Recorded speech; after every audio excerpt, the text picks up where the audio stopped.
Hello everyone, welcome to agriculture Adda 24/7। Agriculture Adda 24/7 पर मैं doctor Meenakshi Rathi आप सभी का बहुत बहुत स्वागत करती हूँ। सो गाइस, आज हम प्रयास क्लास में पढ़ने वाले हैं बल्क मेथड के बारे में। What is bulk method and single seed descent method. अभी फिलहाल हम जो है ब्रीडिंग प्रोग्राम्स या ब्रीडिंग प्रोसीजर्स जो होते हैं उनको पूरा यहाँ पर कलेक्ट कर रहे हैं। सो फार हमने बैक क्रॉस मेथड पढ़ लिया है, हमने मास सिलेक्शन पढ़ लिया है, हमने पेडिग्री सिलेक्शन पढ़ लिया है, हमने प्योर लाइन सिलेक्शन पढ़ लिया है। तो आज बारी है bulk method and single seed descent method की, और आने वाली क्लासेस में हम आगे के और अप्रोचेस को भी कंप्लीट करने वाले हैं। So let's get started. शुरू करते हैं अपनी ये क्लास। लेकिन उससे पहले अगर आपने अभी तक अड्डा 24/7 की एप्लीकेशन नहीं डाउनलोड की है, do download this application. Link आपके डिस्क्रिप्शन बॉक्स में गिवन है। जैसे ही आप इस लिंक पर क्लिक करेंगे you will be able to download the application. Application download करने के बाद आपको लॉगिन करना है। लॉगिन करने के बाद एग्रीकल्चर सेक्शन को चुनना है। जब आप एग्रीकल्चर सेक्शन को चुनेंगे तो एग्रीकल्चर से related job alerts, power capsule, subject wise quiz सब आपको वहाँ एप्लीकेशन में दिखाई देंगे। इन क्वेश्चंस को आप प्रैक्टिस कर सकते हैं, अपनी एग्जाम प्रिपरेशन को बूस्ट कर सकते हैं। न्यू जॉब नोटिफिकेशंस आपसे मिस ना हो उसके लिए आप नोटिफिकेशन ऑन कर सकते हैं। और जो भी आपके बैचेस हैं अगर आप उनमें एनरोल करना चाहते हैं तो उनकी फीस भी एज कम्पेयर टू वेबसाइट आपको कम पे करनी पड़ती है ऑन द एप्लीकेशन। ऐसा क्यों है? क्योंकि एप्लीकेशन में आपको कुछ कॉइन्स मिलते हैं जब भी आप ये सब्जेक्ट वाइज क्विज और टेस्ट्स देते हैं। उन कॉइन्स को आप कलेक्ट कर सकते हैं और जब आप उनमें एनरोल करें किसी भी आपके पेड बैच में तो उन कॉइन्स को यूज़ करके एक्स्ट्रा डिस्काउंट भी पा सकते हैं। So go ahead and download the application right now. और अगर आप चैनल पर फर्स्ट टाइम विजिट कर रहे हैं, do subscribe to agriculture Adda 24/7। Agriculture Adda 24/7 को सब्सक्राइब ज़रूर करें और बेल आइकन ज़रूर दबाएं ताकि हमारी सारी वीडियोस आप तक टाइमली पहुंचे, आप कोई भी क्लास मिस ना करें और अच्छे से अपनी प्रिपरेशन को जो है लेकर चलते रहें। तो शुरुआत करते हैं आज की हमारी इस क्लास से। जैसा कि मैंने आपको बताया कि आज का जो हमारा टॉपिक है वो है bulk and single seed descent method. Right, what is this bulk and single seed descent method? तो सो फार हम सिलेक्शन मेथड्स कर रहे हैं। सिलेक्शन यानी कि आप किसी प्लांट को या किसी ऑर्गेनिज्म को फेवर कर रहे हैं फॉर द रिप्रोडक्शन कि वो आगे आने वाली जनरेशन्स में रिप्रोड्यूस कर सकता है। कुछ प्लांट्स का प्रोजेक्ट कर रहे हैं कि भाई ये इन्फीरियर हैं, अच्छे नहीं हैं, तो they can not reproduce in the future generation, तो उनको हम रिजेक्ट कर देते हैं। सो फार हमने प्योर लाइन सिलेक्शन, मास सिलेक्शन, पेडिग्री मेथड, बहुत सारे मेथड्स पढ़े हैं। प्लांट ब्रीडिंग में काफ़ी डिफरेंट मेथड्स होते हैं सिलेक्शन के। उनके पीछे का प्रिंसिपल जानना इज़ वेरी इंपॉर्टेंट, है ना। काफ़ी सारे बच्चे मुझसे ये क्वेश्चंस पूछते हैं कि मैम अगर हमने कोई भी मेथड चूज़ किया या एग्जाम में हमसे कोई मेथड पूछा गया है ना, या कुछ लोग होते हैं जैसे ASRB नेट के लिए प्रिपेयर कर रहे हैं, उन्हें सब्जेक्टिव क्वेश्चन पेपर भी देना होता है, तो इट्स लाइक कि मैम हम भूल जाते हैं ना कि कितने फर्स्ट ईयर में क्या हुआ था, सेकेंड ईयर में क्या हुआ था, कौन सा प्रोसीजर कितने सालों में ख़त्म हो रहा है।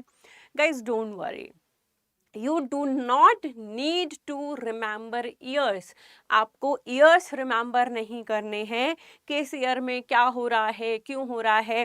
बल्क मेथड में 4 साल लग रहे हैं तो सिंगल सीड डिसेंट में 5 साल लग रहे हैं। ये सारी चीज़ें आपको रटनी बिल्कुल भी नहीं है। कूल एंड काम माइंड से इनके पीछे का जो साइकोलॉजी है, जिस साइकोलॉजी से प्लांट ब्रीडर ने इसे डेवलप किया है, क्या प्रिंसिपल फॉलो किया है, सिर्फ आपको वो जानने की ज़रूरत है। As an individual plant breeder हो सकता है जब मैं बल्क मेथड से वैरायटी डेवलप कर रही हूँ मुझे 10 साल लग रहे हों, और हो सकता है आपको सेम प्रोसीजर में 12 साल लग रहे हों। इट्स ओके, है ना। ये डिफरेंस आ सकता है क्योंकि ये इंडिविजुअल के सिलेक्शन इंटेंसिटी के ऊपर है, इंडिविजुअल के खुद के उसके एक्सपेक्टेशन के ऊपर है कि वो किस चीज़ की ब्रीडिंग कर रहा है। जब वो अपने रिजल्ट से खुश हो गई, yes this result is nice and मैं अपने रिजल्ट से खुश हूँ, वहाँ वो सिलेक्शन करना बंद कर देगा, सिंपल, राइट। तो इसके लिए आपको ईयर्स रटने की ज़रूरत नहीं है। It can be different from individual to individual, but yes जो प्रिंसिपल है, जो प्रोसीजर है वो सेम होना चाहिए। ठीक है। तो चलिए आज हम बल्क सीड मेथड के बारे में जानते हैं, बल्क सिलेक्शन मेथड के बारे में जानते हैं। बल्क मेथड नाम से ही समझ आ रहा है कुछ बल्क में होने वाला है, कुछ बहुत ज्यादा होने वाला है ना। कोई चीज हम बहुत ज्यादा लेते गए, बल्क में ली है मैंने, राइट। तो बल्क मेथड जो है ये एक ऐसा मेथड है जहां पर हम ऑलमोस्ट सिलेक्शन रोक देते हैं। हम 4 to 5 जनरेशन्स तक, इवन 6 जनरेशन तक कभी कभी कोई सिलेक्शन नहीं करते हैं। तो इसीलिए इसको बल्क मेथड कहा गया है, ठीक है। आइए हम इस मेथड को जानते हैं कि इस मेथड को कैसे किया जाता है, व्हाट इज द प्रोसीजर और the principle behind this method. But सबसे पहले it was given by Nelson and Ehle in 1908, ठीक है। मैंने एक शॉर्ट्स बनाया था, उसमें मैंने 1908 इस तरीके से उसे प्रोनाउंस किया था, जीरो को ओ प्रोनाउंस किया था। And one student commented in that shorts कि ma'am zero was invented by India and that is why आजकल फॉरेनर्स जो है जीरो को ओ बोलते हैं and we should not replicate them, हमें उन्हें कॉपी नहीं करना चाहिए। It is invented by India, है ना, the major discovery by India, तो हमें जीरो को जीरो ही बोलना चाहिए। एंड आई मतलब मुझे बहुत अच्छा लगा वो पढ़ के, and I fully agree with this term. तो भाई मैंने तो ओ को छोड़ दिया है और उसको जीरो बोलना शुरू कर दिया है। चलिए तो अब चलते हैं बल्क मेथड पर, राइट। तो जब हम बल्क मेथड को देखें तो आपको कुछ इस तरीके का डायग्राम दिखाई देगा, but actually what is bulk method, है ना। तो बल्क मेथड में क्या है कि मैंने आपको जैसे कि बोला कि कोई सिलेक्शन नहीं करते हैं। सो क्या करते हैं भाई, सिलेक्शन नहीं करते हैं तो जब भी आप कोई दो वैरायटी के कैरेक्टर्स मिक्स करके एक नई वैरायटी बनाना चाह रहे हैं तो सबसे पहले हमें क्या करना होगा, उन दो वैरायटीज का क्रॉस करना होगा। सिंपल सी बात है ना। कुछ कैरेक्टर्स मुझे ए वैरायटी के अच्छे लगते हैं, कुछ कैरेक्टर्स मुझे बी वैरायटी के अच्छे लगते हैं। आई वॉन्ट अ हाइब्रिड जिसमें इन दोनों के अच्छे अच्छे कैरेक्टर्स हों, तो मुझे क्या करवाना पड़ेगा, उनको क्रॉस करवाना पड़ेगा, राइट। तो वैरायटी ए का वैरायटी बी के साथ क्रॉस करवाना है। क्रॉस कैसे करवाते हैं, हाइब्रिडाइजेशन कैसे करते हैं, ये हम अपनी प्रीवियस क्लासेस में पढ़ चुके हैं, है ना। तो अगर आपने वो क्लास नहीं देखी है कि क्रॉसिंग कैसे कराते हैं, हाइब्रिडाइजेशन कैसे करते हैं, तो आप प्रीवियस क्लासेस देख सकते हैं। बेसिकली आप एक वैरायटी को एज अ मदर चूज करेंगे, एक वैरायटी को एज अ फादर चूज करेंगे। जिसको फादर चूज करते हैं उसके पॉलेंस आप उठाकर जो मदर चूज कर रहे हैं उसके स्टिग्मा पर ट्रांसफर कर देते हैं। पॉलिनेशन होता है, फर्टिलाइजेशन होता है और क्रॉसिंग कंप्लीट हो जाती है। लेकिन किसको फादर और किसको मदर चूज करें, ये एक डिलेमा रहता है। तो जिस प्लांट के कैरेक्टर्स आपको ज्यादा चाहिए होते हैं उसको अक्सर मदर चूज किया जाता है, क्योंकि मदर में साइटोप्लाज्मिक डीएनए यानी कि माइटोकॉन्ड्रियल और क्लोरोप्लास्ट डीएनए भी शामिल होते हैं, राइट। तो साइटोप्लाज्म मदर से ही हमें ज़्यादा मिलता है, फादर से काफ़ी कम मिलता है। तो जिसके बेस कैरेक्टर्स या जिसके ज़्यादा कैरेक्टर्स हम चाहते होते हैं, अक्सर रैंडमली या मतलब एक कह लीजिए रफली हम उसको एज अ फीमेल ही चूज करते हैं, दूसरी वैरायटी को हम एज अ मेल चूज कर लेते हैं। तो हमने इन दोनों वेराइटीज का क्रॉस बनाया। क्रॉस बनवाने के बाद यहाँ पर आपको F1 मिलता है विच इज हाइब्रिड, है ना। ये हाइब्रिड है, किसका हाइब्रिड है, ए और बी का हाइब्रिड है, राइट। F1 जनरेशन में किसी भी सिलेक्शन मेथड में कोई सिलेक्शन नहीं होता, चाहे वो प्योर सिलेक्शन है, मास सिलेक्शन है, कोई भी सिलेक्शन है, F1 में हम कभी सिलेक्शन नहीं करते। ये हर सिलेक्शन में सेम है। ऐसा क्यों होता है, क्योंकि सभी F1 प्लांट्स का जीनोटाइप सेम होता है। तो सिलेक्शन किस बात का, जब सबका जीनोटाइप सेम है तो हम किसको सेलेक्ट करेंगे और किसको रिजेक्ट करेंगे, राइट। सब यहाँ पर हेट्रोजाइगस नेचर के होंगे तो सभी का जीनोटाइप सेम होगा, इसलिए हम F1 में कोई सिलेक्शन नहीं करते हैं। अब जब आप F1 को सेल्फ पॉलिनेट करते हैं या उसमें सेल्फिंग करते हैं तो आपको मिलता है F2 जनरेशन। जनरली हम सिलेक्शन F2 जनरेशन से ही शुरू करते हैं। इसको हम सेग्रीगेटिंग जनरेशन भी कहते हैं, या जहां से आप सिलेक्शन शुरू करते हैं। लेकिन बल्क मेथड में हम यहाँ भी कोई सिलेक्शन नहीं करें। ये बल्क प्लॉट जहां तक लिखा हुआ है देयर इज नो सिलेक्शन, यहाँ तक आप कोई सिलेक्शन नहीं कर रहे हैं। सिर्फ यहाँ जो प्लांट्स हैं उनको आपने सेल्फ किया, आपको F3 मिल गया, है ना। F3 में जो प्लांट्स हैं इनको सेल्फ किया, आपको F4 मिल गया। F4 में जो प्लांट्स उनको सेल्फ किया तो आपको F5 मिल गया। यानी कि आप सिर्फ सेल्फिंग करते जा रहे हैं, यहाँ पर कोई सिलेक्शन नहीं कर रहे। और ऐसा हम क्यों कर रहे हैं? व्हाट इज द प्रिंसिपल और द आइडियोलॉजी बिहाइंड दिस? ठीक है, तो यहाँ पर आइडियोलॉजी ये है कि जब आप आर्टिफिशियल सिलेक्शन नहीं करते हैं, है ना, आप यहाँ पर कोई आर्टिफिशियल सिलेक्शन नहीं कर रहे हैं, बट नेचुरल सिलेक्शन को कौन रोक सकता है? कोई भी नहीं। तो यहाँ पर नेचुरल सिलेक्शन अपने आप हो रहा है ना, नेचुरल सिलेक्शन अपने आप हो रहा है। इससे क्या होगा? यहाँ तक वही प्लांट बचेंगे जो नेचर में वेल अडेप्टेड होंगे, है ना, जो नेचर में वेल अडेप्टेड होंगे, जो नेचर के साथ अपना तालमेल बिठा चुके हैं और हेल्दी प्लांट्स होंगे, वही यहाँ तक आएंगे। बहुत सिंपल सी बात है भाई। जो वीक प्लांट होगा, जिसकी रूट्स बहुत ज़्यादा अच्छी नहीं है, उसे पानी नहीं मिलेगा, वो मर जाएगा। कोई बहुत डिजीज ससेप्टिबल प्लांट है या ड्रॉट ससेप्टिबल प्लांट है, हमारे नेचर में ड्रॉट आ गया, डिजीज आ गई, तो वो मर जाएगा क्योंकि वो ससेप्टिबल है। तो नेचर में अपने आप सिलेक्शन होता है, जो हम थ्योरी कहते हैं फिटेस्ट सर्वाइवल, वो यहाँ पर फॉलो होती है कि जो फिट होगा वही यहाँ तक सर्वाइव करेगा, जो फिट नहीं होगा वो यहाँ तक आते आते अपने आप ही मरता चला जाएगा, रिजेक्ट होता चला जाएगा। तो यहाँ तक हम क्या कर रहे हैं? हम 5th जनरेशन तक नेचुरल सिलेक्शन कर रहे हैं, है ना। कोई हार्ड एंड फास्ट रूल नहीं है कि 5th जनरेशन तक ही नेचुरल सिलेक्शन करना है। आप चाहें आप 6 जनरेशन तक नेचुरल सिलेक्शन कर लीजिए या 4 जनरेशन तक नेचुरल सिलेक्शन कर लीजिए, इस पर कोई पाबंदी नहीं होती है। ये एक जनरल आइडिया कि जनरली हम 5 जनरेशन तक नेचुरल सिलेक्शन करते हैं। अब यहाँ तक हमें जो प्लांट मिले हैं वो फॉर श्योर वेल अडेप्टेड है एनवायरनमेंट में, हेल्दी प्लांट्स हैं। अब हम ईल्ड के लिए सिलेक्शन शुरू करेंगे। अब हमें अडेप्टेबिलिटी के लिए कभी सिलेक्शन नहीं करना, क्योंकि अडेप्टेबिलिटी के लिए नेचर ने हमें सेलेक्ट करके दिए हैं प्लांट। ठीक है, अब यहाँ अडेप्टेबिलिटी हमें मिल चुकी है, तो यहाँ से हम ईल्ड के लिए सेलेक्ट करना शुरू करेंगे F6 जनरेशन में। ठीक है, तो F6 जनरेशन में आप यहाँ पर बल्क मेथड क्यों लिखा है? यहाँ पर क्योंकि आप कोई सिलेक्शन तो कर नहीं रहे हैं, तो यहाँ पर आप सारे सीड को मिक्स करते रहते हैं ना। आपने एक प्लॉट लिया, उसमें जितना भी आपको पैदावार मिला उसका सीड आपने मिक्स कर दिया, नेक्स्ट जनरेशन में उसको फिर से लगा दिया। उससे जितना यील्ड मिला आपने उसको सबको मिक्स कर दिया, नेक्स्ट जनरेशन में फिर से लगा दिया। तो यहाँ पर बल्क मेथड, बल्क प्लॉट इसको हम बोलते हैं। यहाँ पर आपको मिक्स नहीं करना है। यहाँ जितने भी आपको वेल अडेप्टेड प्लांट्स मिले हैं उनको रोज में लगाना है, स्पेस प्लांटिंग करनी है, अब मिक्स नहीं करना है। ठीक है, अब रोज में आपको देखना है कि कौन सी रो है। मान लीजिए आपके पास 100 लाइंस हैं इस वक्त, है ना।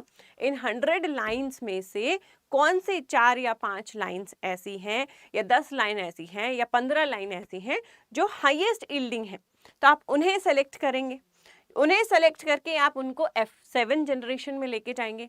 इस तरीके से आप यहाँ क्या करेंगे? यील्ड ट्रायल्स करेंगे, मतलब यील्ड ट्रायल नहीं करेंगे, यील्ड के लिए सिलेक्शन करेंगे।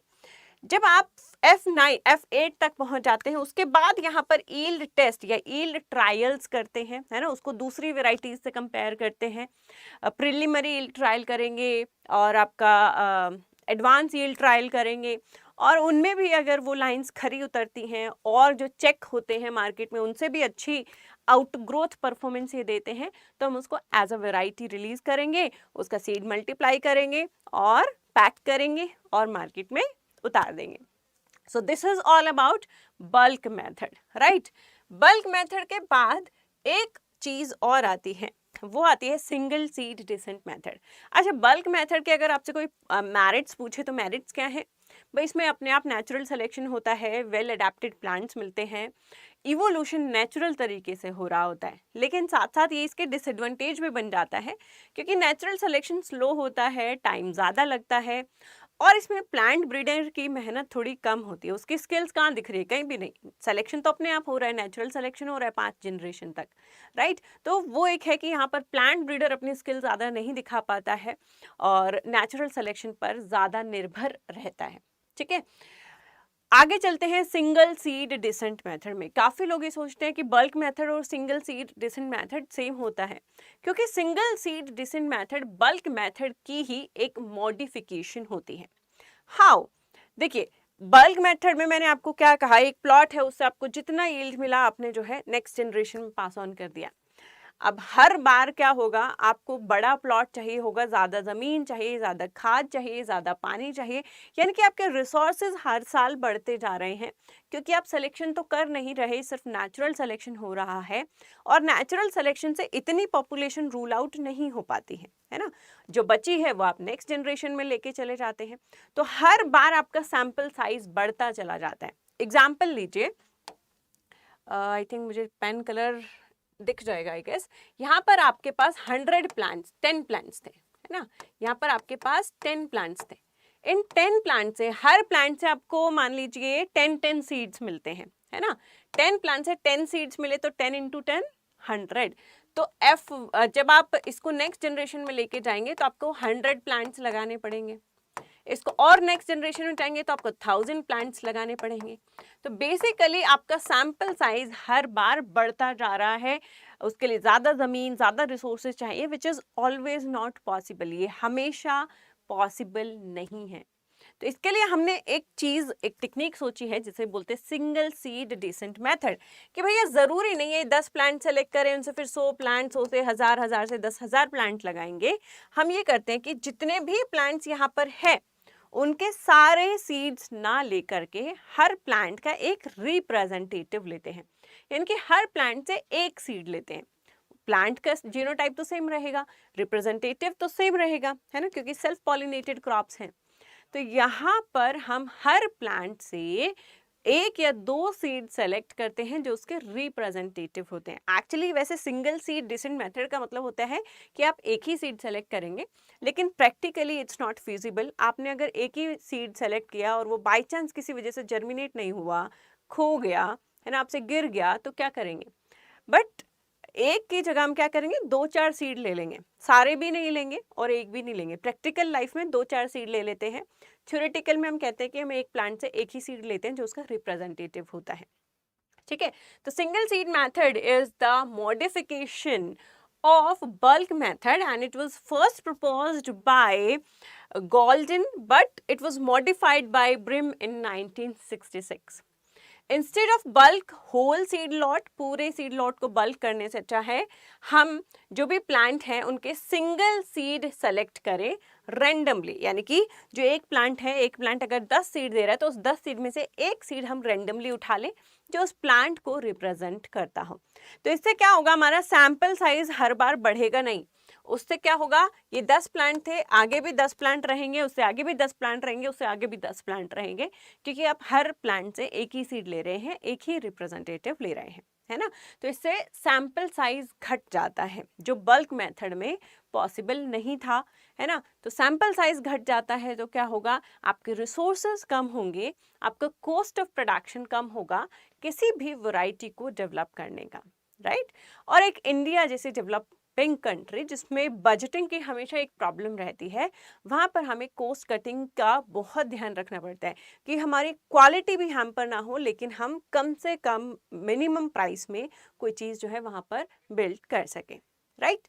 तो चलिए आगे हम देखते हैं सिंगल सीड डिसेंट मेथड को।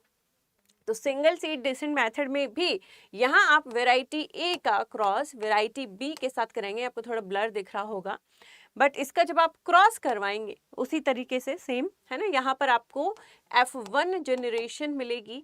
F1 जनरेशन में कभी कोई सिलेक्शन नहीं करते किसी भी प्रोसीजर में, रिमेंबर दैट, राइट।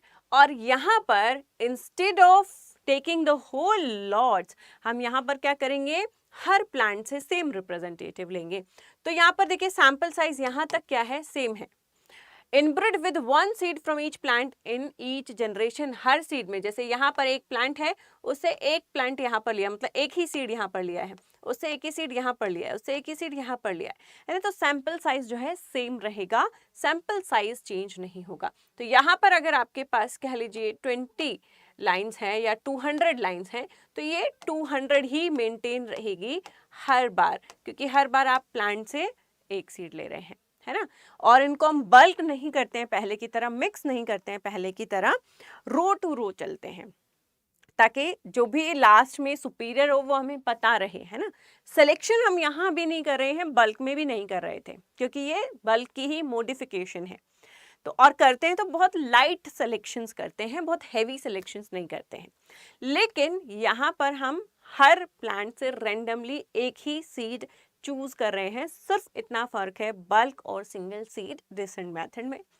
यहाँ तक हम उसी तरीके से चलते हैं, नो सिलेक्शन करते हुए चलते हैं।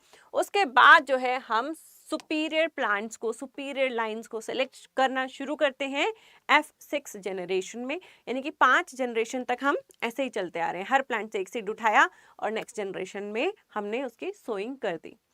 6th जनरेशन से हम सुपीरियर हाई यील्डिंग प्लांट्स को चूज करने लगते हैं। 3 जनरेशन तक हम ये काम करते हैं, F9 जनरेशन तक।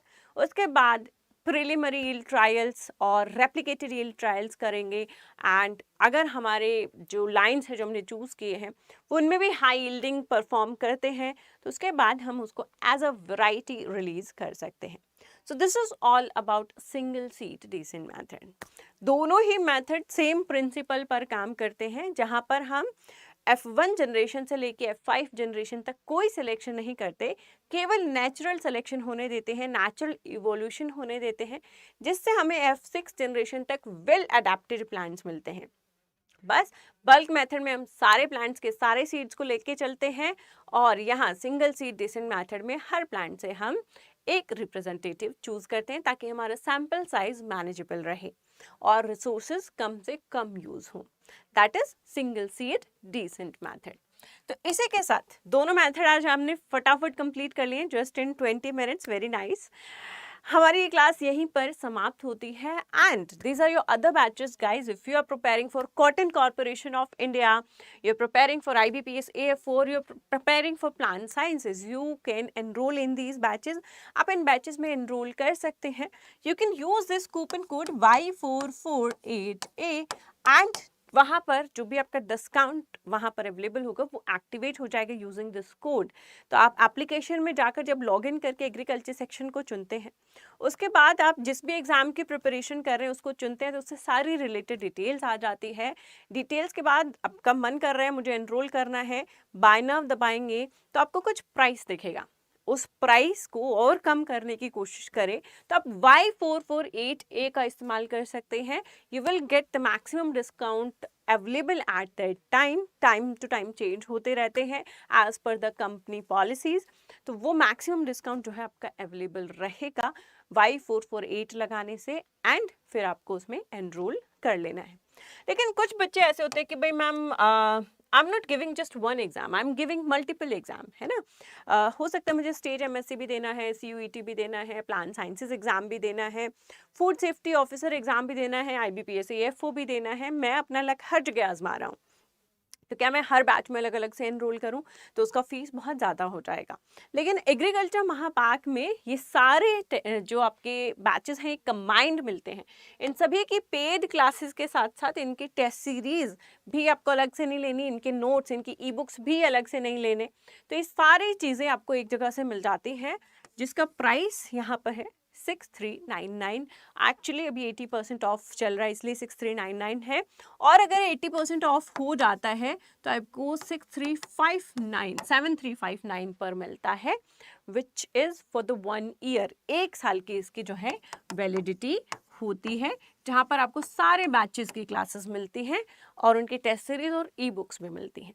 So you can enrol here for your multiple exam preparation. तो ये आपके एक वन स्टॉप डेस्टिनेशन हो जाता है, जस्ट लाइक नेटफ्लिक्स, अमेजन का आप सब्सक्रिप्शन लेते हैं। तो बेसिकली एग्रीकल्चर महापैक का मतलब है आपने एग्रीकल्चर अड्डा 24/7 का सब्सक्रिप्शन ले लिया है।